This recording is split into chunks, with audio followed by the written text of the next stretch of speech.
ఎన్ని రోజులు తప్పించుకొని ఉంటారు? గుర్తున్నానా అసలు? గుర్తున్నారండి, కానీ ఎన్ని రోజులు అండి ఇట్లా? అంటే శాలరీ పడలేదు కొంచెం, అందుకని. ఇంటికాడ దొరకరు, ఇక్కడ దొరకరు, అట్లా అని చెప్పేసి ఆఫీస్కి వచ్చాను. కరెక్ట్, ఒక 1 వీక్ టైం ఇవ్వండి, పే లేదు చేసేస్తా. మేడం, టైం లేదు మాకు. లేకపోతే మీరు నాకు ఇవ్వండి, నేను డబ్బులు కట్టేస్తా, తర్వాత 1 వీక్లో మీకు మీ డబ్బులు మీకు ఇచ్చేస్తా, ఓకేనా? జోకర్ లాగా అనిపిస్తున్నాను. అంటే జోక్ కాదండి, నిజంగా. అంటే నాకు ఇంకే ఆప్షన్స్ లేదు, అందుకనే ఊరికే ఇక మీరే అడుగుతున్నందుకే మిమ్మల్ని అడుగుదామని అడిగేసిన. ఫైనల్గా ఒక డేట్ చెప్పండి, అదే డేట్కి వచ్చి ఆఫీస్లో కూర్చుంటాం. అబ్బా, మీ వల్ల నాకు చాలా టెన్షన్ అయిపోతుందండి బాబు. ఇచ్చేటప్పుడేమో హ్యాపీ, ఇప్పుడు టెన్షన్ అవుతుంది అడుగుతుంటే.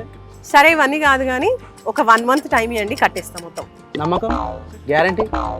ఇక నమ్మాలి, ఇక మనిషి అన్నప్పుడు నమ్మండి, జర కొంచెం 1 మంత్లో ఇచ్చేస్తాం మీకు. ఈ ఒక్క నెల చూస్తా, మీరు కట్టలేదనుకో లైఫ్లో ఎక్కడ లోన్ రాకుండా చేస్తాను.